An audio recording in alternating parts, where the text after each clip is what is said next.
enfocamos esto como un diálogo. Yo me gustaría más que tú contaras tu experiencia, porque la verdad que las personas que están hoy aquí en la sala, hay muchos amantes de la historia, personas que no se pierden las conferencias que habitualmente organizamos, y que aprovecho ya para hacer un poquito de publicidad también, para terminar la semana, que tenemos el jueves por la mañana a las 12:30, tenemos a José Antonio Marina en la biblioteca, enfocado a institutos, a niños de instituto, pero abierto también al público que quiera ir. Es decir, yo creo que es un lujo tener a José Antonio Marina, que mañana precisamente en la librería estará ya su nuevo libro.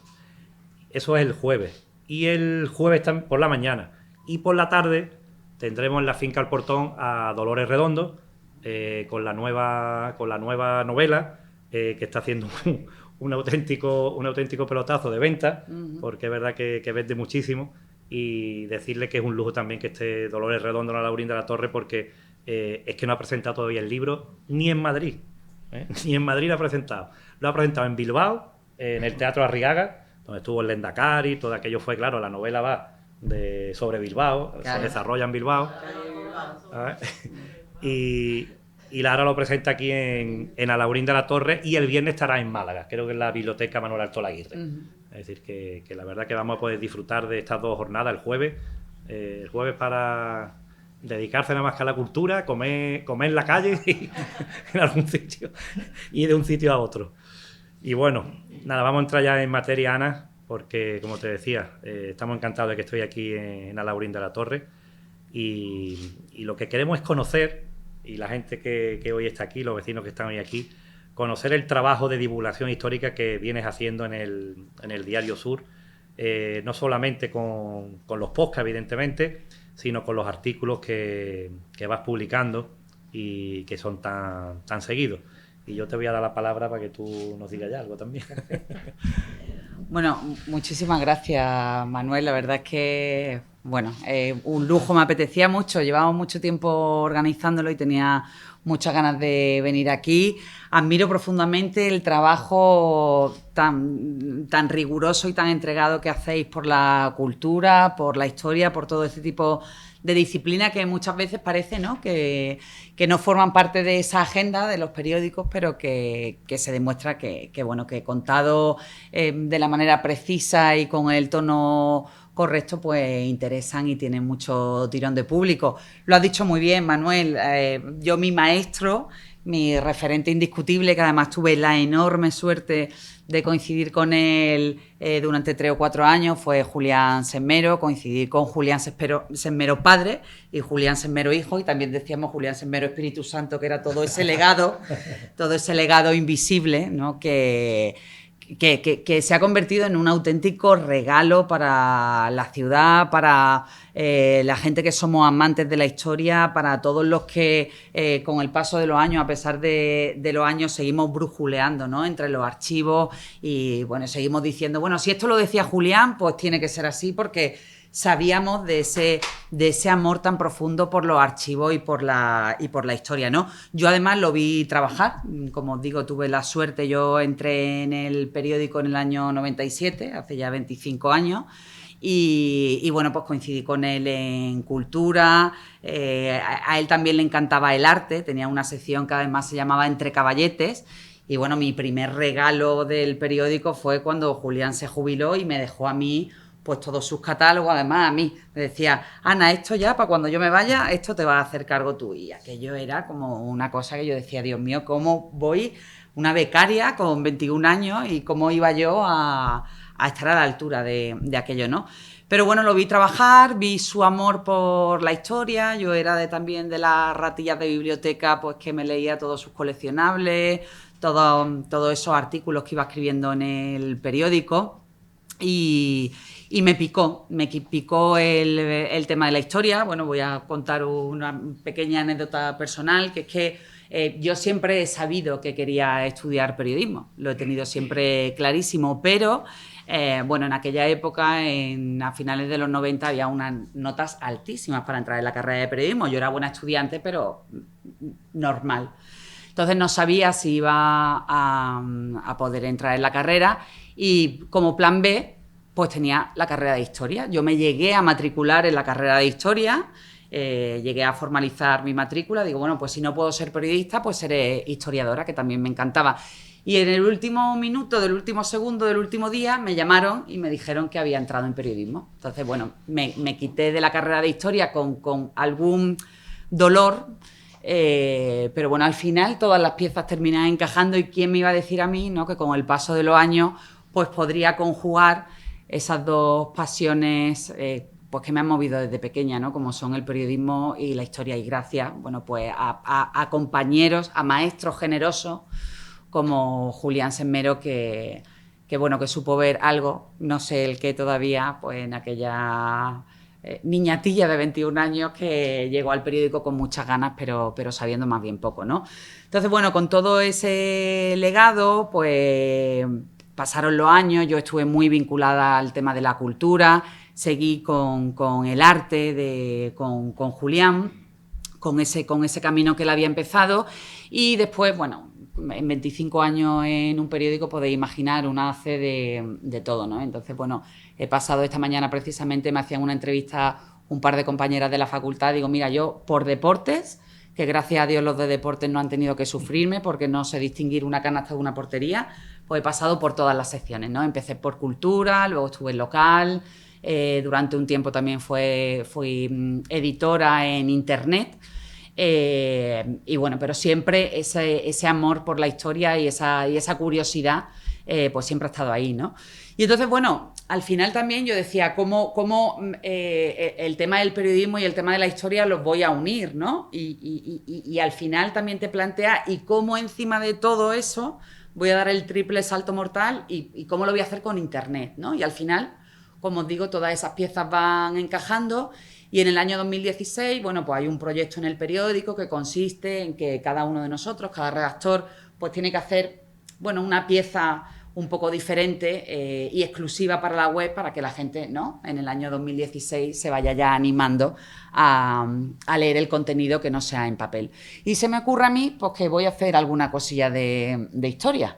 Así que me pongo en contacto con mis amigos de Cultopía, que probablemente muchos de vosotros los conozcáis, que hacen unas rutas maravillosas por Málaga, con Mar Rubio, que es la encargada, la que le dio forma. Y bueno, pues me contó una serie de curiosidades de Calle Lario. Entonces a mí se me ocurrió un artículo sobre 10 cosas que no sabes de Calle Lario. Allí pues yo contaba pues cómo fue la inauguración, que al principio a Calle Lario se le llamaba el salón de baile porque fue construida con lujos impensables para la época, entre otros, un suelo de madera, no como el parque que conocemos hoy, pero sí con unos tarugos de madera, bueno, pues que le daban a la vía un aspecto señorial y maravilloso y que además, bueno, tenía un sentido práctico porque también servía para amortiguar el ruido de las llantas de los coches, que también por ese suelo de madera pues hubo una ordenanza municipal que prohibió el paso de carruajes de tracción sangre, bueno, para que los animales, para que los caballos y los burros pues no hicieran sus necesidades sobre el suelo de madera. Y bueno, otra serie de curiosidades de por qué la calle Larios tenía las esquinas redondeadas, que bueno, probablemente muchos de vosotros sabréis que fue un tema puramente estético, firmado por Eduardo Guerrero Strachan, Viana Cárdenas, que fue el arquitecto de la calle, pero también tenía, como todo en Calle Larios, que tiene su sentido fabuloso, pues tenía también un sentido sanitario, ¿no? Porque antes de que Calle Larios se construyera, ahora que la vemos ahí, que parece que siempre ha estado ahí, incluso con esos ángeles de Navidad, bueno, pues aquella zona era un nudo abigarrado de tabernas, de lugares absolutamente poco higiénicos y allí cada vez que ocurría una epidemia, ¿no?, pues todo el foco y toda la mortalidad se concentraba justo en esa parte de la ciudad. Una vez construida la Alameda, pues las autoridades de la época dicen tenemos que romper hacia arriba para terminar pues de comunicar el puerto de Málaga con la Plaza de las Cuatro Calles, la Plaza de la Constitución, y ahí es donde surge la calle Larios.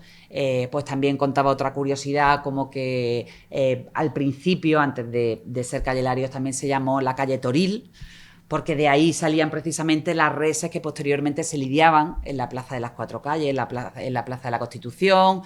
Contaba otros asuntos como que la calle Larios pues, ha pasado a los libros de historia como la calle más elegante y más perfecta, arquitectónicamente hablando, de todo el siglo XIX.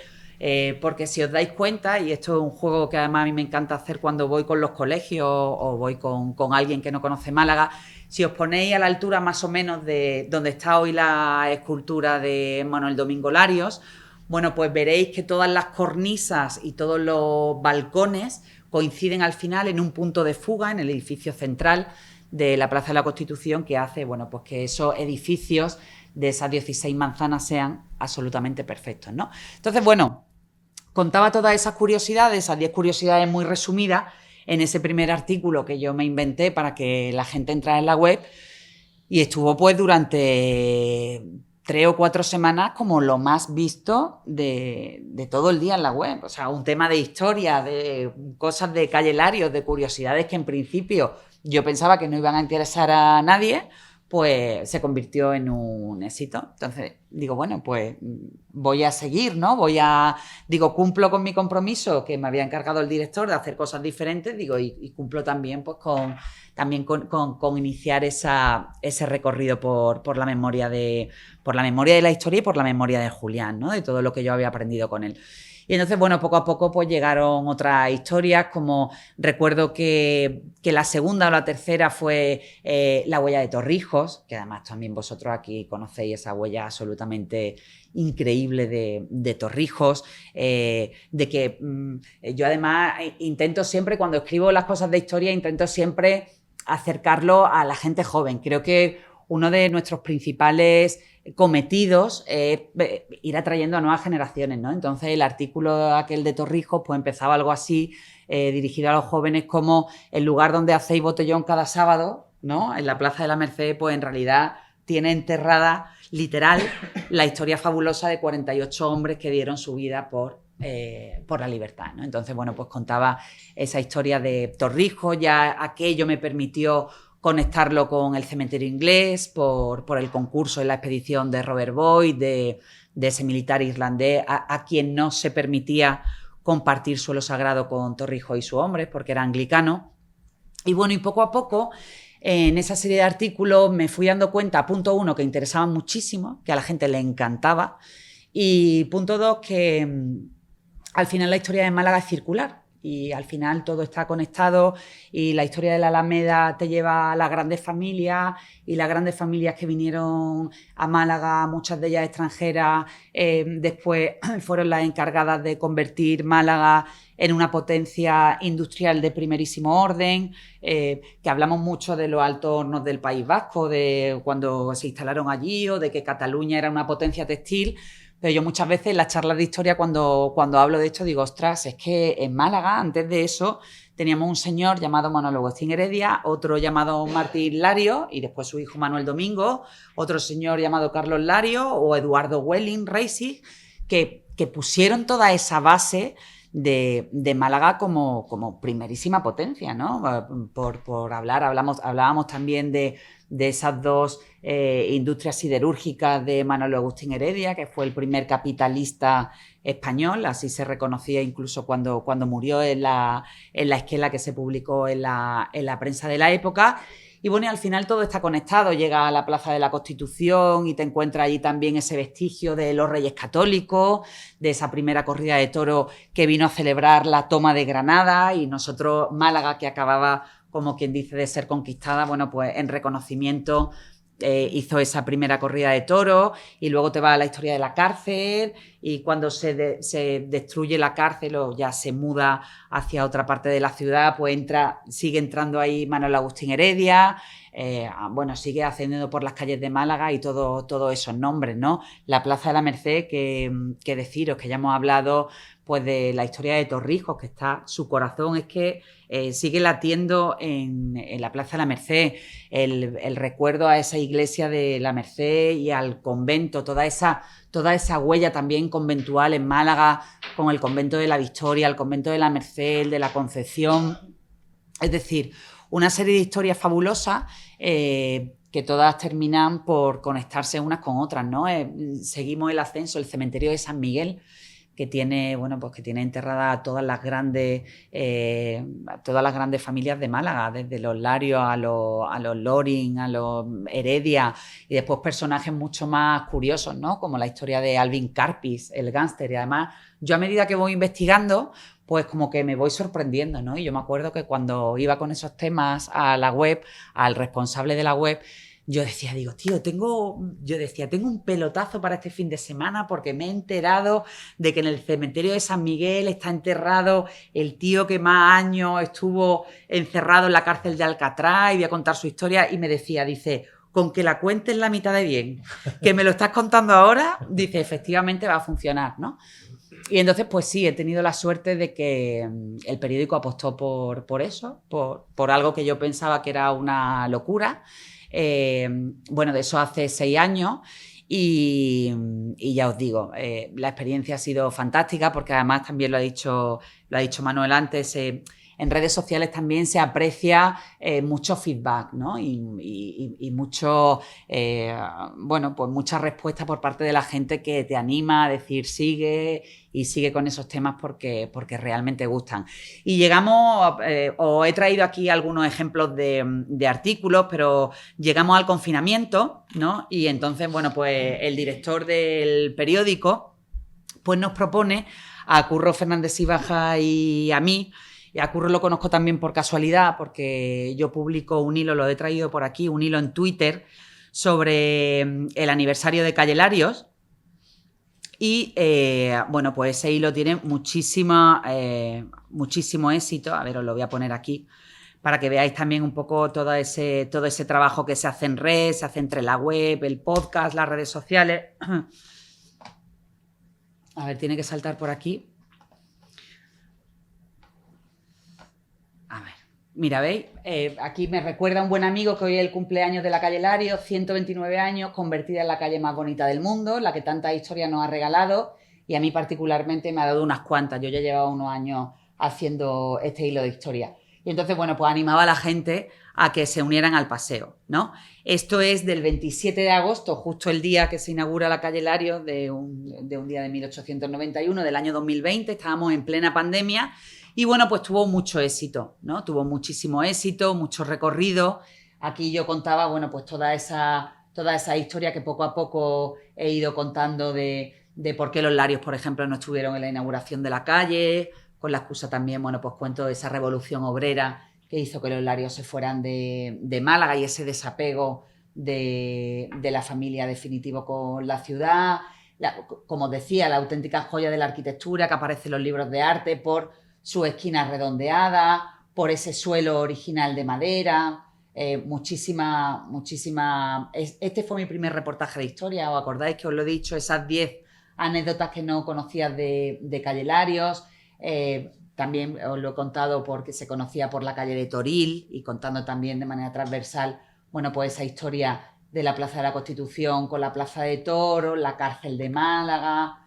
Bueno, el hecho es que ese hilo tuvo muchísimo éxito, y de repente, como a las 2 semanas, me llama por teléfono un chico que se llama Curro y me dice, oye, mira, que yo tengo un podcast, que soy muy aficionado y que tengo un podcast y me gustaría hacerte una entrevista por el hilo que ha hecho de Calle Larios, que se lo estoy haciendo pues a algunos personajes, algunos profesionales de Málaga de diferentes áreas, de la historia, de la gastronomía y tal.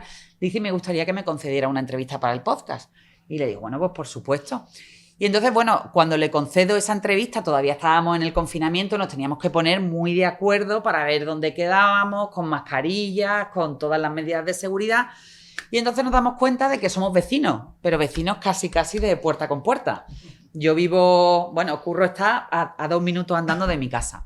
Habíamos estudiado en el mismo colegio, total, que éramos muy conocidos, pero nunca habíamos coincidido. Ese podcast de la entrevista hablando de los temas de historia también tuvo muchísimo éxito, y entonces, bueno, pues el director del periódico nos dice, oye, pues ¿por qué no? Que se os escucha, que os entendéis bien y tal, ¿por qué no hacéis un podcast con todos esos artículos que tú llevas haciendo desde 2016 y probamos, ¿no?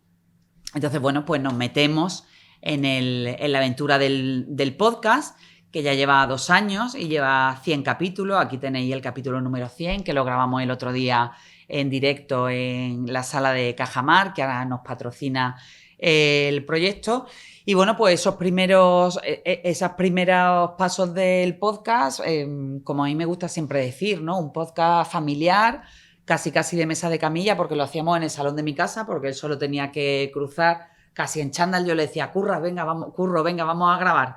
Y lo hacíamos todas las semanas. A la gente le encantó, siguió respondiendo, a pesar de que eran historias que ya había contado en el periódico. Y bueno, como os digo, aquí uno de los primeros episodios, aquí tenéis en el 41 esas 10 cosas que no sabéis de Calle Lario, pero bueno, hemos hablado de todo. Aquí teníais un poco nuestra presentación, aquí estamos él y yo.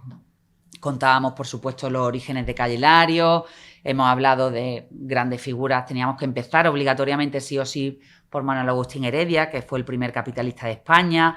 Hablábamos de esta historia de venganza fascinante, que es la historia de Sancha de Lara, que le da nombre a una de las bocacalles de Calle Lario, y bueno, y que tiene una de esas historias que a mí siempre me encanta contar por lo que tiene de descubrimiento, ¿no? De esa historia de venganza del siglo XVII, de doña Sancha de Lara, que era una aristócrata muy conectada con la corte de la época, y que bueno, que la pobre tuvo la mala suerte de tener un sobrino que era un poco crápula, que la mujer del alcaide de la época puso su ojo en él, y entonces bueno, pues ahí se generó una historia de celos y de malos entendidos que terminó con el sobrino de la buena de Sancha de Lara, pues conducido directamente aquella noche del enfrentamiento con el alcaide por un asunto de celos, pues fue conducido a esa plaza de las 4 calles, a la cárcel, y fue ajusticiado, ¿no? Al amanecer, delante de toda la ciudad, y con el espanto absoluto de su tía, pues que decidió moverse, ir a la corte y, bueno, y conseguir del rey la venganza, ¿no? Y la venganza nada más y nada menos que fue las 6 cabezas de todos aquellos personajes que habían intervenido en el ajusticiamiento de su querido sobrino, de Álvaro Torre de Sandoval, desde el alcaide, que murió ajusticiado, hasta el alguacil, el que lo ahorcó, el director de la cárcel. Y entonces se cuenta ahí muy bien en esa historia también la leyenda de su palacio de las 7 cabezas, porque la 7ª cabeza era la cabeza de su querido sobrino, ¿no? Entonces, bueno, esta historia me acuerdo que también funcionó fenomenal. Los orígenes del palo, los barrios siempre funcionan muy bien, porque además Málaga es una ciudad que se construye en barrios que tienen un fortísimo sentido de arraigo y de pertenencia. Entonces, pues cada vez que habla de los orígenes del palo, de los orígenes del perchel, de Welling, todo eso le encanta a la gente. La historia de Torrijos, por supuesto, tenía que contarla. Historias de amor y lujo, como a mí siempre me gusta decir, que es la historia de balneario, la historia de los baños del Carmen, que está conectada también con el origen del parque. Al final os digo que esa historia de Málaga siempre es circular, ¿no? Y está conectado balneario pues con Cánovas del Castillo, el Parque de Málaga, el proyecto de ampliación del puerto de Málaga, porque se quiso derribar la Alcazaba y al final Cánovas del Castillo consiguió parar aquella locura. Y entonces, bueno, pues pusieron los ojos en la zona este de la capital, en el Monte de San Telmo, y la voladura del Monte de San Telmo pues permitió que ahí naciera esa laguna fabulosa de Pedregalejo, y posteriormente los baños del Carmen, el quién es quién en Calle Larios, pues eso, contando la calle de Sancha de Lara, la calle de Alarcón Luján, de Molina Larios, incluso de gente de mi familia que me ha hecho ilusión conocer su historia, del doctor Pérez Brián, Amalia Heredia, la hija de Manuel Agustín Heredia, que yo creo que ha sido la política más importante de la historia de Málaga.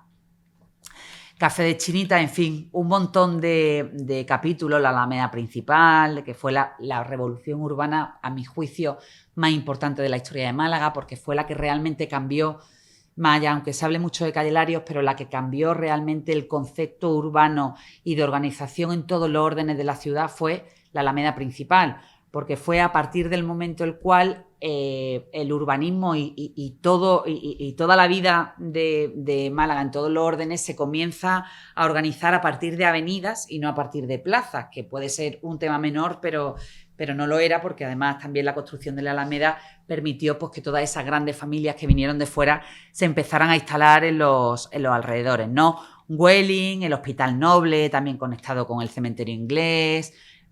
Tenéis aquí el cementerio inglés, cosas que no sabes de la Plaza de la Marina, la inauguración de Calle Larios, que aquí os he traído también el artículo que escribí paso a paso, ¿no? Con historia que consigo sacar de prensa de la época, bueno, pues de esos periódicos que al día siguiente pues contaban absolutamente fascinados que habían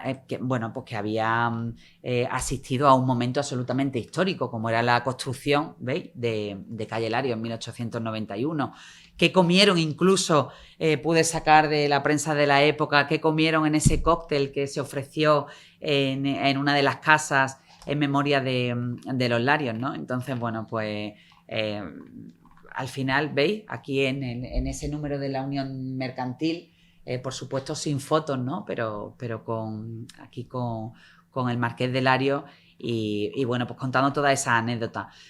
A mí me encanta contar anécdotas y creo que parte de ese éxito de la historia de Málaga, como la planteamos nosotros en el periódico, porque, bueno, al final yo soy la que lo escribo, pero esto es un trabajo en equipo, es contar pues esos detalles que acerquen a la gente y sobre todo a esas nuevas generaciones a la historia de Málaga, ¿no?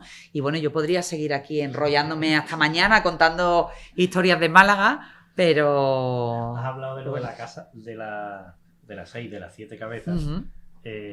Ahora se ha editado, no hace mucho, una novela bastante de Francisco Guerrero. Sí. Creo que lo ha editado Genal, me parece. Uh-huh. Y la verdad es que ha tenido muy buena aceptación. Yo no sé si... No. Tengo pendiente una charla con él en el podcast que me mandó la novela, y la novela es maravillosa. Al final habla de calles, de personajes y tal, pero en el fondo es verdad que somos muy de querer conocer cómo eran las grandes familias de Málaga. Sí. Y no sé si el tema de los Heredia, esa saga, la genealogía de los Heredia, que eso ha tenido también mucha aceptación, se ha dado para... Sí, bueno, eso ha dado para tesis. De los Heredia, sobre todo los Larios, yo he traído aquí una de las últimas historias que escribí, que mira, del 3 de septiembre de 2022, hace un par de meses. Mira, este tema en concreto, Manuel, los Larios, quién es quién en el árbol genealógico, ha sido un trabajo de meses. Porque sí que hay muchos libros escritos sobre partes concretas de la historia de los Larios, pero yo quería el árbol genealógico completo. ¿Y qué queda ahora mismo de la familia? Pues mira, ahora mismo de la familia queda el sexto Marqués de Larios, que vive en Madrid, y que bueno, que ahí sigue pues disfrutando de la fabulosa fortuna de los Larios. Pero a mí sobre todo me interesaba, como digo yo, que también por hacer algún guiño a la actualidad, todo ese Sálvame del 19, ¿no? Cómo se casaban entre ellos, porque por ejemplo, aquí en el árbol genealógico de los Larios, que además lo hizo una amiga mía, una compañera que es fabulosa, que se llama Alba Martín Campos, que se dedica al tema visual, ¿no? Que se volvió loca con mi árbol genealógico para intentar poner orden. Pues mira, aquí tenéis a Martín Larios y Herreros, que viene con su padre, con Pablo Larios de La Rioja, porque toda esa parte de familias que vinieron a Málaga no solo vinieron del extranjero, las grandes familias como los Heredia, los Larios o incluso Félix Sáenz, que os sonará mucho por ser el gran comercial de la historia de Málaga, vinieron de La Rioja, del Valle de Cameros. Entonces fue el caso de Manolo Agustín Heredia y Martín Larios y Herrero, que Martín Larios en concreto vino con su padre, que tenía hijos de 2 matrimonios porque él era viudo, y entonces bueno, pues esa familia Larios se reparte por Cádiz, por Gibraltar y por Málaga, y Martín Larios y Herrero, que fue el primer marqués de Larios, por una serie de circunstancias empieza en Cádiz y termina en Málaga, ¿no? Porque se muere su hermanastro que era mayor que él. Y entonces, bueno, pues el hermanastro, viendo que entre los 4 hermanos el más listo de todo ello era Martín, pues lo llama y le dice: mira, necesito que te hagas cargo pues de mi fortuna, de la fortuna que ya había empezado a hacer en Málaga y de mi familia, ¿no? Entonces, pues Martín Larios viene a Málaga y se hace cargo en sentido literal pues de esa fortuna de su hermanastro Manuel Domingo y de la familia, hasta el punto de que se casa con su sobrina carnal, con Margarita Larios Martínez de Tejada, con la hija de su hermano, con la hija de su hermanastro.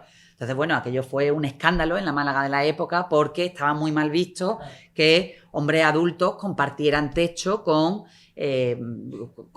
familiares, con chicas solteras y además menores, ¿no? Entonces, bueno, pues Martín Larios, como os digo, no solo se hace cargo de los negocios de la hermana, sino de la familia. Se casa con ella cuando ya tiene 18 años y juntos, bueno, pues forman pues, la pareja imprescindible en la historia de Málaga, junto con Manuel Agustín Heredia, que por otra parte se había casado pues, con otra de las grandes damas de la sociedad malagueña, como era Isabel Livermore Salas, ¿no? Entonces, bueno, pues entre los cuatro empiezan a construir pues esa fabulosa alianza, no solo en el orden económico, industrial, sino también en el social, ¿no? Porque no extrañará si os digo que en Málaga, bueno, y en otros muchos lugares, en aquella época, e incluso también recientemente, bueno, pues tú puedes tener mucho dinero y tú puedes tener mucha influencia a nivel económico y empresarial e incluso político, pero tú no eres nadie hasta que no te casas bien, ¿no?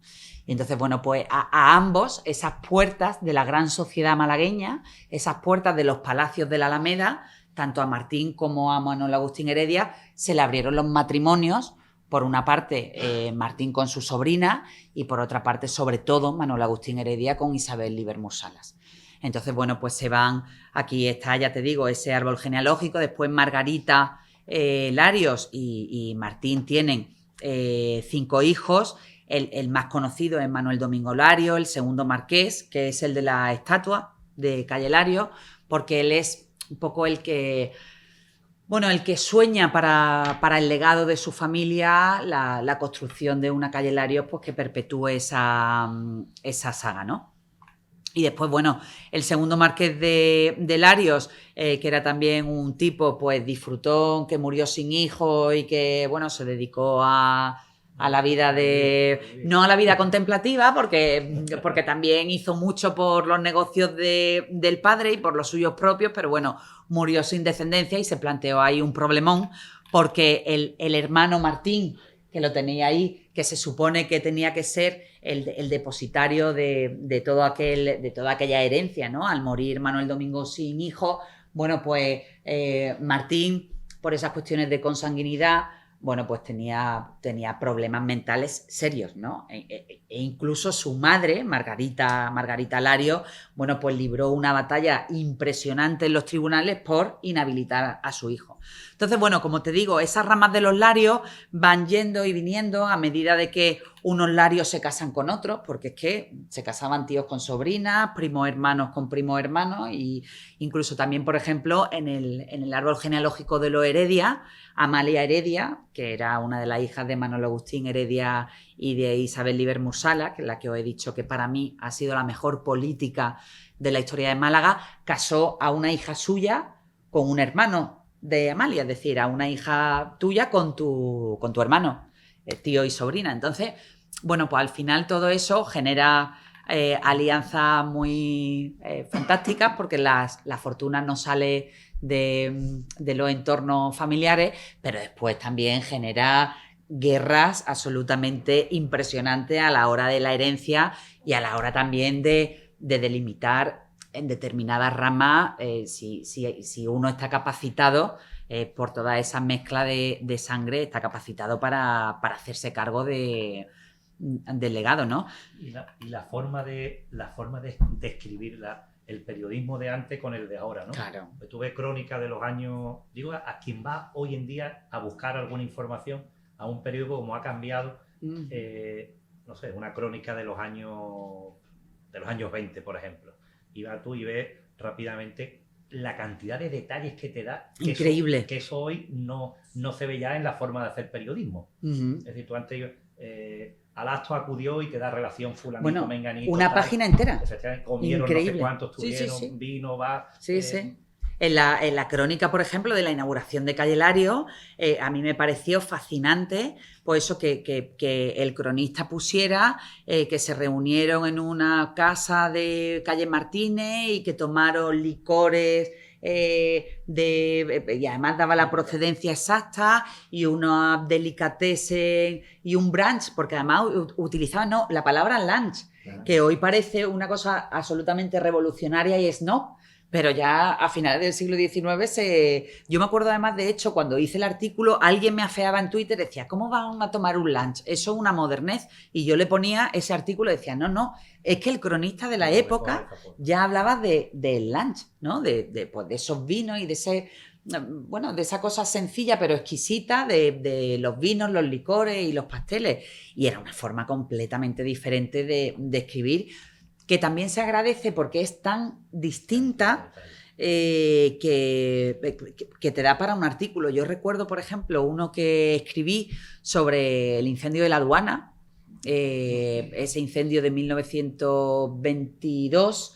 Este año se ha hecho el centenario, que fue absolutamente dramático, ¿no? Porque se cebó con esa parte de arriba abohardillada de la aduana, que era de madera, donde vivían todos los funcionarios y que hubo más de 20 muertos, entre ellos familias enteras, que a mí lo que me llamó la atención, más que por supuesto los fallecidos, que aquello, como os digo, fue un drama del que costó salir a la ciudad, de cómo el cronista lo relataba, ¿no? O sea, yo, por ejemplo, que soy periodista y que he hecho también cosas de suceso, por desgracia he tenido que hacer cosas, a mí no se me ocurriría empezar una crónica hoy en día diciendo lo que han visto mis ojos es imposible de describir, cuerpos volando por los... Y era una forma de contarlo que, bueno, que te llega, que te golpea el ánimo, pero que, bueno, que al final cuenta poco, ¿no? Porque el periodista insiste en que es incapaz de contar lo que realmente ha ido a hacer allí, ¿no? Que es contarlo. Pero también tienen mucho encanto esas crónicas porque, como tú dices, dan detalles que a lo mejor a nosotros hoy en día pues se nos pasarían por alto, ¿no? Que cualquier persona que quiera intervenir... Sí, sí, yo encantada. José Manuel ha pedido la palabra y Emilio también a la continuación. José Manuel. Visto lo del Lario, me acuerdo de Julián Sempero, que cuando pude trabajar con él en la casa y con Feila, que hablaba de que había puesto de más una denuncia a alguien que había copiado. Hay muchos temas en los que tú has citado que evidentemente ya se han tocado. Yo tengo dos preguntas. Una, de todos estos temas, ¿cuál es el que tú estás más orgulloso porque tú has aportado algo a la historiografía? Algo que tú dices, esto lo he aportado yo. Sin duda. El árbol genealógico de los Larios.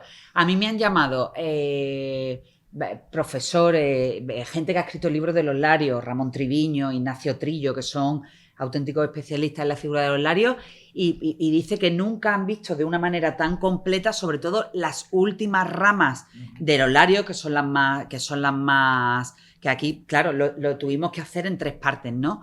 Y eso, y contar cómo se casaban unos con otros y por qué esos saltos de repente de un tramo de genealogía a otro. Me costó mucho, me costó meses. Así que quizás del árbol genealógico de los Larios. Y la otra, precisamente, lo tenía apuntado y las comentaba antes, las polémicas. Es decir, hoy con las redes sociales hay mucha gente que es purista, todos somos puristas, vamos a dejarlo así. Entonces, todos somos historiadores, entrenadores de fútbol, alcaldes, o sea, todos sabemos lo que hay que hacer. Entonces, supongo también que al estar expuesta en Twitter, en tantos sitios, verás que hay un montón de gente que te quiere corregir o que sabe muchísimo. Sin duda, hay una aportación genial de que la gente te aporta cosas a través de las redes sociales que tú no lo has leído, que no está en el archivo, que tú no lo has vivido. Pero hay mucha gente, muchas polémicas, ¿no? ¿También te pasa? Sí, me pasa, pero yo tengo que decir que yo soy una privilegiada. O sea, yo sé que, por ejemplo, en el mundo que yo me muevo, en Twitter, si alguno de vosotros tenéis Twitter, sabéis que es cada vez más desagradable, más... Yo intento, para empezar, no meterme en cuestiones políticas ni en cuestiones polémicas porque no me interesa. A mí me interesa la historia pura y dura, pero sí que es cierto que también en el lobby de la historia, como yo le digo, el lobby de la historia al que yo he entrado con mucho respeto, pues sí que hay mucha gente que controla el detalle, la fecha, el sitio, el azulejo de la calle y el piso donde se celebró ese lunch de los Larios, ¿no? Entonces, pues muchas veces sí que... pero a mí en general ya te digo que la gente no suele ser muy destructiva, porque tampoco yo doy pie... O sea, tampoco me gusta ser categórica. Intento además que todos los temas de historia tenerlos muy bien atados. Tengo la fuente fabulosa de todo el legado de Julián. Me conozco de arriba abajo el archivo de Narciso Díaz Escobar, el archivo municipal. No hay semana que yo no llame a Mari Pepa Lara o que no llame a Víctor Heredia o que no llame, si voy a hablar de los Larios, Ramón Triviño. Es decir, yo intento no ser una francotiradora, o sea, porque ya se me hubiera terminado el tema de la historia, ya te lo perdonan una vez, pero dos no te lo perdonan. Entonces yo intento pues rodearme de gente generosa que me aporta muchísimo, ¿no? Entonces, pues esa pequeña duda o ese algo que tengo que contrastar, pues siempre intento ir lo máximo respaldada posible, pero aún así sí. Nunca está este de turno que dice, no fue en agosto, fue en febrero. Bueno, pues vale, pues lo siento. Pero sí, de eso claro, pero de eso lo tenemos en Twitter y cuando salimos de aquí y absolutamente en todo, ¿no? Claro, pero en general yo me siento una privilegiada porque la gente es bastante respetuosa, sí, bastante respetuosa. Si me seguís en Twitter, veis que tampoco yo soy una persona de polémica ni de... Aquí venimos a disfrutar de la historia, que cada uno cuente su experiencia. Me encanta que la gente me haga sugerencias, que además es que las utilizo, porque es que ya necesito temas. Después de 6 años, cada 2 semanas, pues se me van agotando. Con lo cual, yo encantada. Emilio tenía algo por ahí que comentar. Sí. Bueno, hola, Emilio. Quería agradecerte que estés en estos temas. ¿Qué cuenta y sobre todo cómo lo cuenta? Y en ese sentido de la marca circular que tú hablas, ¿no? De esa serie de personas o personajes y de sus obras, donde tenemos el parque o la Alameda, de esa perspectiva tuya de esa marca circular, esa historia que conoces también, ¿quiénes son los personajes de hoy? ¿Quiénes son los Loring, los Larios, los Heredia, los Taillefer? ¡Qué difícil! ¡Qué difícil me lo va a poner, eh! Voy a hablar del plan litoral del alcalde. De la torre, claro, y del bosque, en fin, la parte urbana, la torre mar. ¿Cuáles son las obras desde tu perspectiva que conoces bien eso que hoy te pueden... Bueno, vamos a ver. Es una pregunta muy complicada la que me hace Emilio, porque me va a obligar a meterme en algunos charcos. Emilio es matemático, pues. Yo creo que al final todo este tipo de cosas hay que analizarlo desde la perspectiva de la historia, ¿no? Y cómo pase ese legado y esa planificación urbana a los libros de historia. Yo no creo que cuando llegaron aquí los Heredia, los Larios, los Loring, los Crauer, los Gros, tuvieran en su cabeza una idea muy clara de lo que querían hacer de la ciudad, de decir, pues vamos a empezar a colocar chimeneas por la zona oeste y ahora yo voy a hacer industria malagueña S.A. textil y después se va a hacer la Aurora, que la va a hacer Carlos Larios, que es el sobrino de Martín Larios. Entonces, yo creo que eso necesita un pozo de años, de que finalmente todas esas piezas encajen, que encajen en el sentido circular, de que la Alameda pues paulatinamente va llevando a Calle Larios, que la Calle Larios después va llevando al parque, de que el parque va llevando a toda esa conexión de la ciudad. Pero yo creo que ahora mismo Málaga sí que al menos tiene establecidas unas bases muy nítidas de hacia dónde quiere seguir avanzando. Es decir, Málaga te puede gustar más o menos el modelo de ciudad, ¿no? Pero Málaga hace un par de décadas apostó por la Málaga cultural, por la Málaga de los museos, que fue la inauguración del CAC en 2003, que fue muy importante, la inauguración del Museo Picasso. Eso fue absolutamente medular, esa visión institucional, no solo del ayuntamiento, también con concurso de la Junta, de hacer además un Museo Picasso que no tuviera nada que ver con el de París y con el de Barcelona, sino que fuera el Museo de la Familia. Porque al final, cuando la gente va a una ciudad, quiere ver dónde nació Picasso, dónde se bautizó, dónde echó los dientes. Eso a la gente le encanta. Y en Málaga tenemos, bueno, algo imbatible, ¿no? Que es la casa natal de Picasso y el Museo Picasso, que es el Museo de la Familia, gracias a la generosidad, bueno, de Bernard, de Christine Picasso. Y después de todo ese recorrido, pues que después fue también completado con la aduana, como Museo de Bellas Artes, que ahí también hay algo muy sentimental, ¿no? De cómo la ciudad se movilizó por algo cultural, que algo absolutamente inédito, ¿no? Que una ciudad se movilice para tener la aduana como museo. Bueno, aquellas manifestaciones marcarán un antes y un después. Después ya de manera más reciente el Pompidou, el Museo Ruso. Pues yo creo que todo ese caldo de cultivo sí que marcó una base muy sólida de crecimiento que ahora en paralelo y además de manera completamente complementaria, a mi juicio, se está completando con esa Málaga tecnológica, ¿no? O sea, un poco esa Málaga cultural de los museos que reivindica la memoria, lo contemporáneo y los nuevos lenguajes, todo eso de manera muy, muy sólida, con esa otra Málaga del futuro, de las nuevas tecnologías, pues de las grandes corporaciones. Tenemos a Google, Decra, Vodafone. Es decir, es que Google se está haciendo su cuartel general en el Paseo de la Farola, ostras, al lado de la Farola, donde empezó también una parte absolutamente fundamental de Málaga, y podemos establecer simbologías, ¿no? Que se está haciendo el cuartel general Google en esa parte del dique de Levante donde se hundió la fragata alemana Gneisenau, ¿no? A mí siempre me gusta además también jugar con todos esos planos históricos. Entonces, familias, por no irme por las ramas y mojarme, Emilio, pues bueno, yo creo que también hay ahora muchas familias que están viniendo de fuera. No a lo mejor familias agrupadas en un árbol genealógico como tal, sino emprendedores, grupos de ingenieros que son capaces de apostar por Málaga. Antes hubo familias culturales que lo hicieron y que pueden convertir Málaga yo creo que cuántos de vosotros aquí no decís que sois de Málaga y os dicen, ostras, Málaga, qué bien está. Estuve hace poco y me sorprendió el salto de calidad que ha dado. Entonces, pues tampoco sería una locura pensar que Málaga se puede convertir como en aquel final del siglo XIX en una ciudad capaz de hablarle de tú a Barcelona. Yo creo que que está... también el parque tecnológico Claro.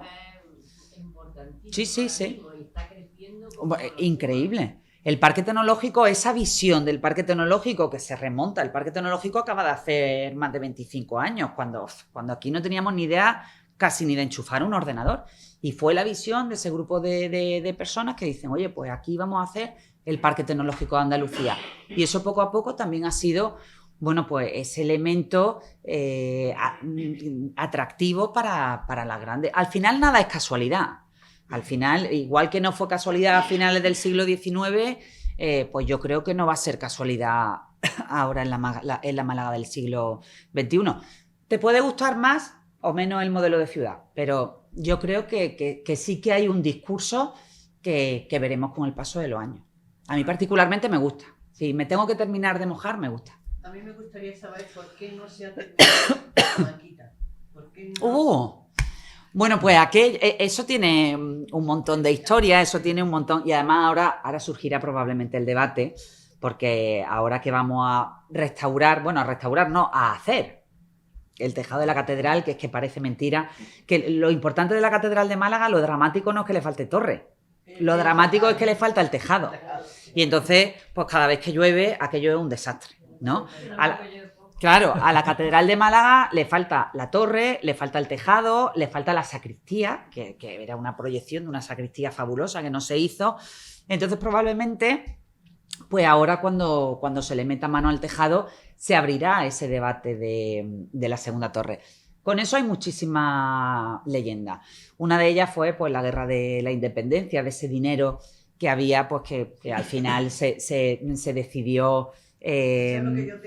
se decidió invertir en la guerra. Y después hay otra historia que a mí me encanta, que yo quiero pensar que mejor fue así, porque al final todo se quedó en Málaga, que descubrí precisamente en los escritos de Julián Semmero, que es que se dice que precisamente durante la construcción de la calle Larios, Alarcón Luján, que era el alcalde de Málaga, consiguió tener un pequeño remanente en el Ayuntamiento de Málaga para hacer la calle Larios, porque además siempre los ayuntamientos han estado a dos velas y siempre ha habido que recurrir a la colaboración público-privada. Entonces, pues Alarcón Luján hizo la primera consulta popular en la historia de Málaga, preguntando a los ciudadanos si querían que con ese dinero se hiciera la calle Larios o se terminara de construir la catedral. Entonces, yo creo que al final la historia pues dejó ahí lo que los ciudadanos dijeron, ¿no? Que quisieron la calle Larios, o al menos eso es lo que tenemos, porque no tenemos torre y tenemos calle Larios. Teóricamente se pregunta a la gente, Uh-huh. si Julián no era partidario de arreglar aquello para que no se Uh-huh. supiera. Sí, pero no la torre. Yo tampoco. Es que es famosa ya la manquita. Ya. Sí, pero también la Manquita es famosa para los malagueños. En los libros de historia no se pone la Catedral de Málaga como... A mí me gustaría terminarlo todo. Es que, ostras, es que la construcción de una catedral, oye, y que nosotros podamos, como ciudadanos del siglo XXI, vivir en directo... Joder, ¿cómo se construye una catedral después de haber leído la Catedral del Mar? Hombre, pues claro que sí. Y ser parte de eso. Se movilizó el mundo para reconstruir Notre Dame porque no se movilizó Claro. Oye, y se está todavía haciendo la Sagrada Familia. ¿Por qué Barcelona sí y Málaga no? Yo voto porque se termine. Yo también. Porque se termine y porque se haga el tejado. Ahora también una balaustrada, que hay debate sobre si hacerla o no. Por supuesto, la sacristía. Y la torre, quizás yo lo dejaría para lo último, pero oye, si tenemos el dinero y si tenemos grandes empresas de Málaga, pues también le podemos decir a Google, oye, mira Google, tú ya que has venido aquí y te estás estableciendo, como dices, pues mira un poquito también a la historia y ayudarnos a terminar la torre de la catedral. Yo estoy también pensando ahora mismo en alto, ¿eh? Yo estoy hablando sin ser malagueña. Llevo aquí 50 años. Claro. Y me encantaría ver la torre terminada. A mí también. Aida. Hombre, Carlos, ¿qué Carlos. pasa? ¿Qué tal? Bien, cuando voy a La Rioja, todo el mundo me pregunta por qué fueron tantas familias de La Rioja a vivir a Málaga y nunca lo he sabido contestar. Pues yo es que creo que al final funcionaba el boca a oreja. Carlos, si Málaga en el siglo XIX era un pueblo, pues imagínate lo que era el Valle de Camero. Que ahí estaba Rabanera de Camero, el Valle de Camero sería un pueblo pequeño. Entonces, mira, contemporáneos eran Martín Larios y Manuel Agustín Heredia. Y después porque Félix Sáenz es un poco posterior. Pero si Manuel Agustín Heredia, que fue el primero en venir con 15 años, llega al Valle de Camero la noticia de que aquel chaval que vivía un poco con una mano delante y otra detrás ha venido a Málaga y ha hecho fortuna y tal, y eso lo escucha Pablo Larios, el primero de los Larios, que se acaba de quedar viudo, que después sí que es cierto que se casó en segunda nupcia y tenía 4 hijos más, pero que se dedicaba a la ganadería transhumante, como era el caso, y que la ganadería estaba en absoluta crisis. Oye, y le llega de oídas que el chaval de los Heredia ha llegado a Málaga y le va fenomenal, pues dice, oye, pues yo también me voy a Málaga. Y si después, con el paso de los años, le sigue llegando al Valle de Cameros, que a los Heredia y los Larios, pues han unido aquí sus fuerzas y están convertidos en una potencia total, oye, pues Félix Sáenz también se viene. Y el señor Martínez, el de la bocacalle de calle Martínez, una de las bocacalles de Larios, pues hay muchos orígenes de cuál puede ser el origen de ese señor Martínez, pero uno de esos 2 orígenes de los que se habla, más allá de ese comerciante portugués, fue de un comerciante también del Valle de Cameros, ¿no? Que vino, ha traído, al final, no existían las redes sociales y no era inmediato, pero la correspondencia y sobre todo la experiencia, oye, de que a uno de los tuyos le ha ido ahí fenomenal, pues funcionaba muy bien, ¿eh? Funcionaba fenomenal. Pero no porque tampoco Málaga entonces era ninguna gran ciudad. Claro, no, Málaga era la Alameda, después la zona de la Malagueta, zona de Jávega y poco más. Y después sí que todo el litoral con Ximenez.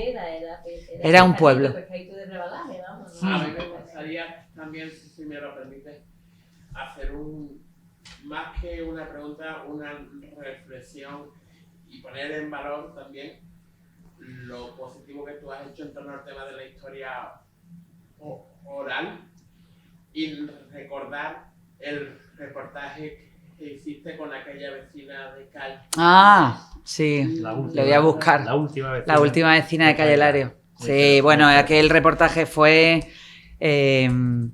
precioso, porque además también estábamos en el confinamiento. Falleció poco después. Falleció el año... Sí, sí.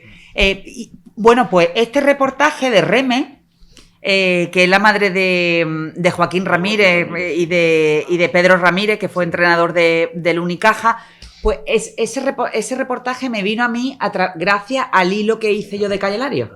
Porque ahí mira, os voy a enseñar la foto, porque ahí me escribió Pedro y me dijo, mira, ¿veis? Aquí está pues toda la familia, que además reunieron a toda la familia, me enseñaron fotos antiguas. Esta es una casa original de Calle Larios, ¿veis? Aquí está con los 3 hijos, Joaquín, con Pedro y con Ana, con Carmen, con otra de las hijas. ¿Veis aquí esa señora tan elegante en esos suelos de materiales nobles asomada? Pues era una señora que estábamos en pleno confinamiento y que se había ido a vivir a Calle Larios en plena guerra civil. Mataron al padre y, bueno, lógicamente, pues la madre viuda y con varias bocas que alimentar, pues se refugió en la casa de su padre que vivía en Calle Larios, y ahí ella pues ha pasado toda su vida. Y entonces, bueno, pues contaba unas cosas de el nacimiento de los grandes comercios, la vida clásica, ¿no? La vida clásica de Calle Larios, de las cafeterías y de los hoteles y de los primeros turistas, y claro, era delicioso escucharla, y a mí además me recordaba mucho, mira que tenéis una foto preciosa, a mi abuela, que también vivía en la Plaza de la Constitución y que me contaba todo eso, ¿no? Entonces, yo creo que al final todo este tipo de historias conectan con mucha gente porque te recuerdan a tus padres, te recuerdan a tus abuelos, son historias que tú has escuchado en tu casa y, bueno, pues te conectan con esas raíces, ¿no? Tenemos otra pregunta por eso. Sí. Buenas tardes. Hola. ¿Para cuándo un podcast para esa otra Málaga? Menos cosmopolita y más provincial. Me estoy refiriendo a Carancha, Lengua, Matías, Esquercha, algunos de esos personajes. Sí, muchos de esos personajes los tiene Julián recogidos. Lo recogió Manuel Alcántara. También.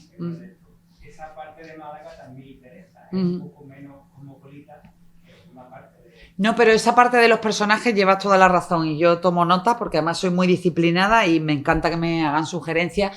También es muy importante esa de los personajes, que además han pasado también de generación en generación gracias a la oralidad, ¿no? A lo que nos contaban de ellos. Así que sí, tomo nota. Ya aprovecho para lanzarte otro. Venga, yo aquí voy tomando nota de todo. Ana, la calle Pérez Brián, que era familia... Mi tío. Tu tío, ¿no? Era médico. Médico y fue claro, él era médico, se dedicaba a la medicina, pero bueno, en la época convulsa política, pues Pedro Luis Alonso dejó la alcaldía y le pidieron a él, por favor, pues que se hiciera cargo.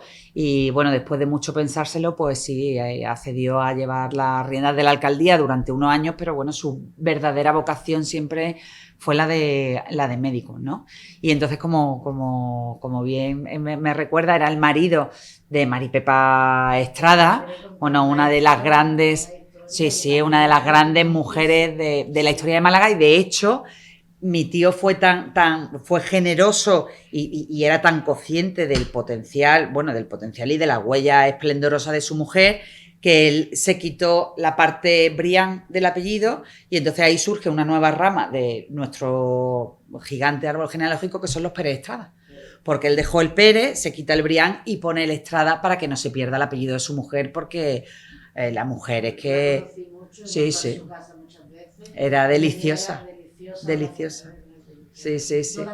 Fue una de las entrevistas que a mí se me quedó pendiente, que entré de becaria y era mi ilusión hacerle una entrevista a mi tía Maripepa, pero no me dio tiempo porque murió al poco. Sí. Mi madre con sus trajes de novia. Sí, es que era todo, era pintora, era modista, era una artista con mayúsculas. Sí. Me animó mucho a seguir pintando, allí nos enseñaba las pinturas. Sí. Bueno, y después su hijo Rafael Pérez Estrada, bueno, un poeta pues como la copa de un pino. Una cosa que te quería decir que a lo mejor no sabes. ¿Sabes por qué Julián empezó a escribir sobre Málaga y sobre... ¿Por qué? No. Estuvo dando una charla a unos niños, creo que fue en el Colegio del Palo, creo. Y empezó a preguntarle cosas a los niños. ¿Sabéis quién es la Manquita? No. ¿Sabéis no sé cuánto? No. Dice, estos niños de ahora no puede ser. Nada. Y entonces empezó a escribir sobre... Claro, eso es que las nuevas generaciones, claro, es que es fundamental. Es que no sabían nada de Málaga. Le preguntaban, no. sabían muy poco, y creo que en general saben poco de Málaga, ya cada vez un poco más, y lo poco que estudian de Málaga lo estudian mal. Yo el otro día también puse un tuit incendiario, probablemente los que me sigáis lo recordaréis, porque en el libro de historia de mi hija, que hace cuarto de la ESO, ponía que Torrijos fue fusilado en las playas de Cádiz. Bueno, me puse como una fiera. Le hice foto al libro, lo publiqué en Twitter. Bueno, escrito hasta el ministerio de cómo. Sí, claro, imaginaros. Claro, te pues comentaba imaginaros. de lanzarte un tema. Ahora el premio Planeta de este año, de Luz Gabá, habla de la presencia española en la Luisiana. Uh-huh. Y aquí tenemos la presencia malagueña. Hombre. Y a la orina. Con la fundación de Nueva Iberia por un grupo de familias malagueñas. Ah, pues nada. Sería un tema muy interesante. Sí. Yo todas esas cosas... Ahora estoy con el árbol genealógico, hago aquí, lo avanzo con el árbol genealógico de los Gálvez. De los Gálvez, qué interesante. De José de Gálvez, porque todos hablamos de Bernardo de Gálvez, pero que está José de Gálvez, Miguel Gálvez, ministro de la India, Rosa de Gálvez, que decir que todo eso merece la pena. Y merece la pena también saber quién es quién, que Bernardo de Gálvez era cuñado de Luis de Unzuaga. ¿Quién era el padre de Rosa de Gálvez? Claro. Sí. Es que eso se sabe menos. Carlos, ¿es qué? El 23 fue en Málaga. También. Y además me tengo que meter en temas más actuales porque el siglo XIX es inagotable, pero después de 6 años se va agotando también. Que nunca se ha escrito nada de lo que pasó los cuarteles en Málaga. Sí. ¿Habías comentado algo con él? No, es que he visto en el árbol genealógico un apellido que me ha llamado la atención. A ver. Los Kruk. Los Kruk, sí. Verás, es que yo soy de Ronda, entonces... De Ronda. Sí. Había una parte de esos Kruk que vivían en Ronda, una familia completa, que además tenían en Ronda un cine que después se reconvirtió, el cine de la Merced, que estaba en la iglesia de la Merced. Y me ha llamado la atención, Hay muchos. Pues todos formarán parte, probablemente, no sé si son ingleses. La verdad es que no los tengo muy, pero... O alemanes. Había muchos, sí. Mi rama particularmente es irlandesa. Entonces, sí, no sé, pues vamos a buscarlo aquí. Sí, además recuerdo... Vaya. Me encanta. Vamos, totalmente. Una, aquí podemos estar hasta mañana, yo encantada. Conocí a una Graciela Cruz. Sí, pero probablemente todos sean familia. Todos sean familia. De origen inglés. Sí.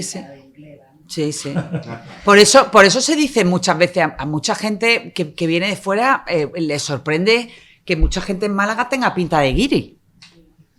Y es por eso, por toda esa mezcla de al final de una ciudad absolutamente mezclada y cosmopolita.